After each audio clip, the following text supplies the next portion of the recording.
Hi there, and welcome to the Chosen Business Owners Podcast. I'm your host, Michelle Reel, and today I have the pleasure of speaking with Doug Caris, and he is the CEO and one of the founding partners of Arizona Painting. And so, Doug, welcome to the show. How are you today? Great. Yeah. Thanks, Michelle. Appreciate you having me on. Yeah, I'm so excited to talk with you today. Well, let's just jump right in and kind of get started on. Tell me a little bit about how you got started in painting, how you got started in business, and we'll kind of go from there. Sure. Yeah.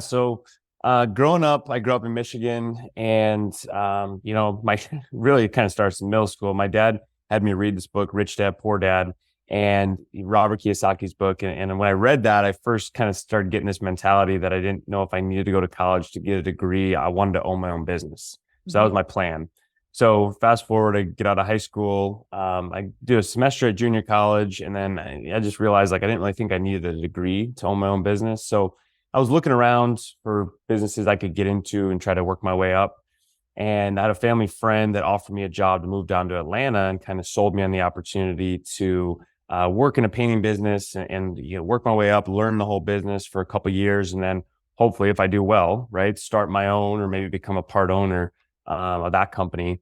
So I did that. I mean, and really, it's some bumps along the way in the road, but I spent a year there in Atlanta. I spent 3 years with a painting company in Birmingham, and then I got out here to Phoenix in 2012. And the guy that had basically kind of become my mentor in business, he was a part owner of those other branches at the time. He was ready to sell and kind of retire at the time. So in 2014, he sold the business here in Phoenix to me and then my two other partners. So that was almost 10 years ago, about 9 years ago now. And yeah, since then, we've just been trying to grow the business. We took it over. We had one location and we've just been pushing to grow and to keep making it better for our team members and people in our company.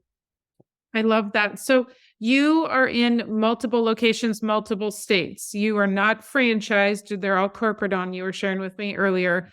Tell us what states you're in, where you're at. And then I'm kind of curious, do your partners both live in Phoenix near you, or are they in other states where you opened up? Yeah, so they both live here in Phoenix. So we all live kind of in the East Valley, just pretty close to our office. And yeah, so the other locations, we've got two offices in Phoenix. We've got one in the East Valley and then one in Glendale out in the West Valley. We're in Tucson, and then we're in Las Vegas, Nevada, Albuquerque, New Mexico, and then also College Station, Texas. Yep. And yeah, like you said, corporately owned, we're not franchised. We have general managers in each location that run those branches that currently I work with and kind of coach and kind of help them, make their business better. Yeah. So when you say general managers, are they partners with you, or are they you've hired them strictly as managers, or? Yeah, they're not, they don't have any ownership, but yeah, they do get incentivized based on profits. So they're profit sharing. They have profit sharing, and yeah, they're incentivized to help grow the business, make it better, make it more profitable. And most of our general managers are people that, kind of grew up in our company. They might have been a painter at one time. They've usually all have done sales or project management, and they've learned different parts of the business and we're doing great. And we looked at them when we went to a new location as, hey, you'd be a great fit, and then move them up into that position. And so you moved them out of state then? So they took a transfer? Couple of them we did. Yeah, a couple of them we did. Our Tucson general manager is somebody that was local that we did an acquisition down there of, what was it, 2, 3 years ago. And we had a general manager in place, and that person got promoted to a regional manager. And then somebody in that acquisition that came from a company that we purchased is now our general manager there. So it hasn't always been the exact same way, but we try. And one of my goals as a company is just to always be trying to promote from within and to try to develop our people and develop talent and to give them an opportunity to move up somewhere in our company. That's awesome. And so how did you pick where you wanted to expand? When you're in Arizona, I understand Tucson because that's fairly close. You're an hour and a half away or right in within that time frame. But then how'd you pick Las Vegas, Albuquerque, Texas? Yeah, I would love to say that, oh, we have like a specific, we need to go here right now because of this, but I wouldn't say it was necessarily that. It was more a little maybe broad. We didn't really want to go to California. We didn't really want to go west, just with some of the taxes and laws and business laws and things like that that can make it harder on business. So we looked at markets where we can paint year round outside or close to it. Right, Albuquerque, we can't completely paint year round, but we get about 9 or 10 months. So first, that was where we wanted to go, is cities that we could paint longer year round, which gave us a better opportunity for more revenue growth. So we can in Las Vegas, we can in College Station, Texas, and Albuquerque is pretty close at least. And are you doing primarily residential, or do you do residential, commercial? We're a mix of both. We're probably about 70% residential and then 30% commercial. We do mostly all repaints, but we've done a little bit of new construction this year, but mostly repaints. So residentially for homeowners, and then commercial for property managers, facilities managers, schools, churches, all that kind of stuff. Wow, that's awesome. And so how are you guys managing with three of you? It helps you're sharing some of the I'm sure some of the duties and all the stuff that goes along with that. But how has it been managing all this stuff from a distance when you've got, it's a pretty good distance from, I mean, Texas, Arizona to Texas, that's probably your furthest, right? It is. I guess Yeah, it is. far from you. That's definitely the furthest, and that's our newest too. So we're still in the process of really kind of getting that one to where we want it to be, because we just went there in June of this year of 2023. But yeah, it's been, at times it's gone really smooth, but at times it's been challenging too. Me and my two partners, we each have different roles in the business. I'm CEO.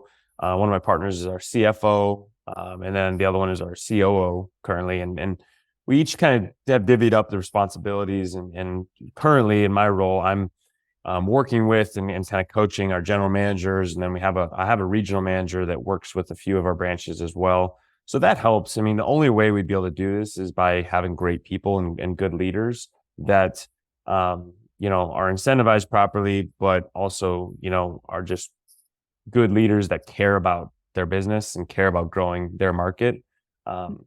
So that's, I guess it's a broad answer, I know, but that's probably, one of the best ways or the reasons we've been able to do this. We have gone to, some of our failures. We did go to a market. We went to Denver back in 2019 and spent 2 years there, and it just didn't work out. We had to end up shutting that market down.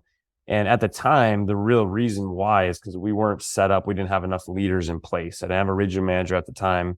I didn't have people that we'd worked with and developed that could fill in if a general manager didn't work out. So we learned a lot from that, right? It's a failure, but a good failure can be one that you learn a lot from. And that's been a lot of learning we took from that. Right. So it wasn't necessarily the market per se. It was just how you guys had laid it out initially to get started there. Yeah, it wasn't the market at all. The market was and is still growing a lot there. It was, just on our own internal, just not having, enough leaders ready and enough layers of leadership where, we could have somebody fill in and send there or jump in right away to help take over if somebody didn't work out. Right. Yeah, that makes total sense. So, what's the first thing when you go, like, let's say you just started, you said College Station, Texas. Yep. So you go to start College Station, Texas. What's outside of making sure you got your leadership now, as sounds like is one of the top priority things to have in place? What's one of the first things you do when you got boots on the ground there and you're starting out? Well, it depends. So with Las Vegas, we went there and we greenfielded. So we went there from scratch. But our last two new markets, Albuquerque and College Station, we went there via acquisition. So we purchased a small company, and then we're both of them, the owner or the family in Albuquerque, they were ready to retire, kind of get out of the business. So we came in, purchased the business, and then had an integration period with that former owner staying on for a little bit, and then we placed a general manager, somebody from within our company, to move there. And with acquisitions, though, the first thing is integration. Just getting in front of the employees right away, talking to them, listening to them, making sure that they know if there are going to be any changes, but also try to make sure they know that we feel like, hey, this is probably going to be better hopefully long-term for you. It's not going to be, Right. this big company's coming in and they're going to change everything, make my life horrible. It's like, no, we're going to make this where you're going to have hopefully more work, more opportunities, more benefits, trucks, things like that, that some of them don't have. And you don't get in a really small company a lot of times. Right. So, and then advertising wise, so I know like these last two you did were acquisition. So then you go in and kind of analyze what they've been doing for marketing and what they're doing. And do you have a system in place for that you say, okay, kind of like a grand opening thing? Mhm. We do, yeah. One of the kind of criteria I look for when I'm looking at doing a potential acquisition is usually a company that's been around for a long time and that a lot of times doesn't do a lot of advertising. So that's something that we can right away come in to, a new market or to a new business and to turn some advertising, avenues on right away, do some Google, some Facebook, some mailers, and really infuse some growth and get a lot more leads quickly. Yeah, I love that. And so moving forward, are you looking at like when you look at like Albuquerque, that's a fairly good size area. So is Vegas. Las Vegas is very large. Do you look at then doing different locations in those areas now that you're in that, because do you have one location in the Phoenix area? In Phoenix, we have two. So yeah, Okay. Phoenix is huge and it just keeps growing farther west and farther east. Right. So we have an East Valley location, an office, and then we have a West Valley location, an office over there. Yeah, I would say potentially maybe Vegas. I don't know if Albuquerque or Tucson yet. I think they'd have to keep growing quite a bit for it to make sense for drive time and all that to put two different offices or multiple locations in a city. And it also depends on our growth. I mean, we need to have grow quite a bit more and have enough people kind of all spread around the city to make that make sense. But yeah, there's always potential to do that for sure. And then what kind of stuff do you do? So as you're getting these managers in place, or do they all have experience already with overseeing your employees and things like that? Or are you teaching them that in your mentoring? Yeah, they always have to have experience leading people for sure. That's the biggest kind of requisite, whether they're a sales team lead, a sales manager, a project manager, and they've been managing 10 to 12 crews or managing a few different project managers. Yeah, they have to have experience leading a group of people before we would put them in place of a whole branch for sure. Yeah.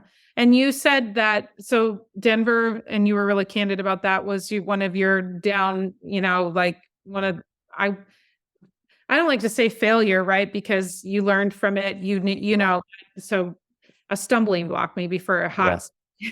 Yep. But what are some of your like wins, like big wins and things that you look at and go, wow, we did that well.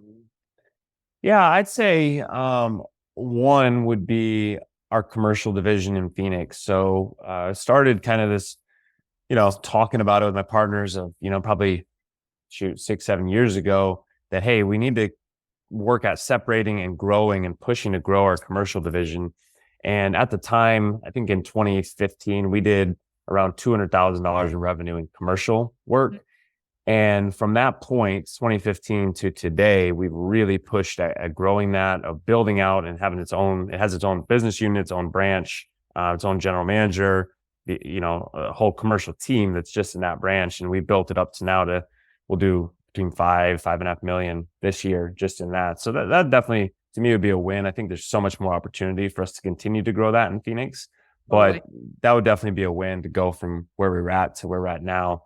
Yeah, that'd be one. Albuquerque would be another one we've only been there for about a year. We did close on a company we purchased last November. So just over a year.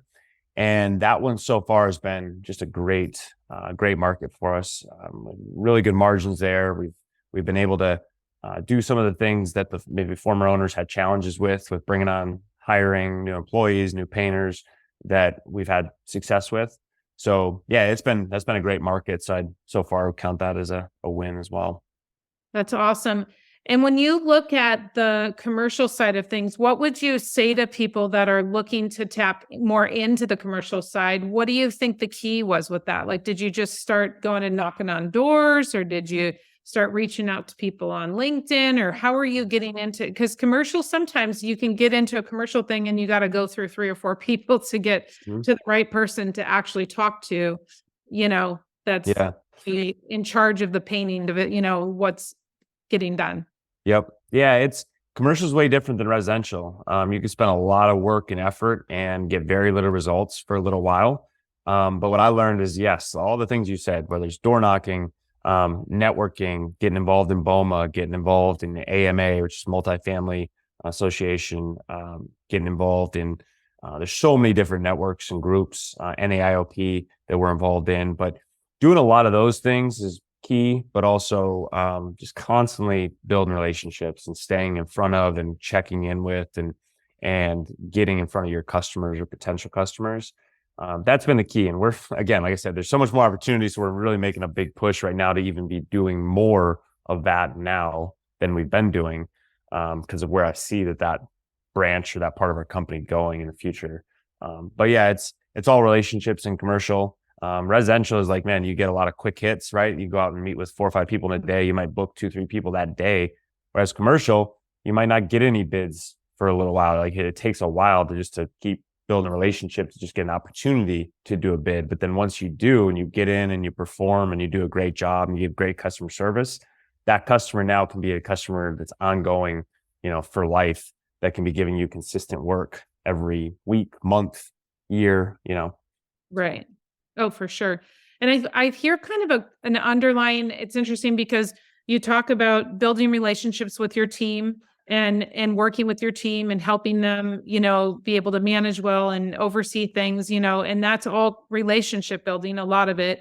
And then the commercial side of things is relationship building. And it's interesting because I don't think a lot of people think about business sometimes, especially if they're just getting started in business. I mean, people that have been in business understand this, but that so much of business is relationship building. Yeah. So much of it is good relationship with the customers, good relationship with, wherever you're bidding, whether it be commercial or, residential, good relationship with your employees. It all boils down to relationships.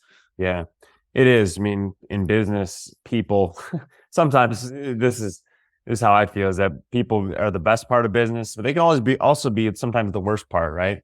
Right. But finding the right people and getting the right people on the bus, the right people that care about and want to push towards the same goals that we're pushing towards has been probably the biggest reason of our growth and success is just finding the right people and then working with them and actually caring about your people, right? We don't look at any of our team members as just a number, right? They're a big part of our success. They're the reason we're succeeding. So I try to really make sure, whether it's myself, if it's somebody I'm working with or coaching directly, or one of my other managers or leaders, that anybody you're leading, that you're very invested in involved in their success, right? Mhm. And helping them grow and get better. And I think if we do that, that's gonna be what's gonna help us continue to grow and succeed.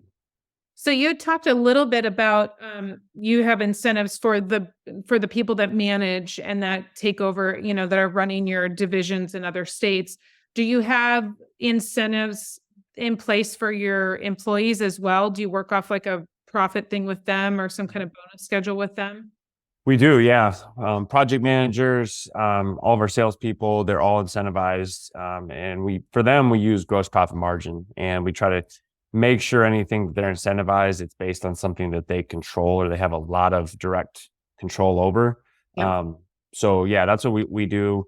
Still working on having a better and better way to do a performance pay plan for our painters. That's something I would say we're not totally there yet, but it is an opportunity and it is something we're trying to work through and create something that would be really good. Yeah. Yeah. And I think that sometimes is a sticking point for lots of businesses, is to just try to find that perfect mix for bonuses and that perfect mix for, profit sharing or whatever they want to call it. It Yeah. is, yeah, because you can set up if you set up the wrong type of plan, and it can really hurt morale, affect your people's mentality, and if you're changing too much, then it's really going to affect morale, and they feel like they don't even know what their pay plan is going to be, and they feel like they're changing the goalposts on them. So you have to be really careful. Best way I've learned to do it is just to, if we have a new pay plan we want to roll out, we try it out first with 1 or 2 people just to test it and see, make sure it's a win-win, right, for us as a company, and it's a win for them.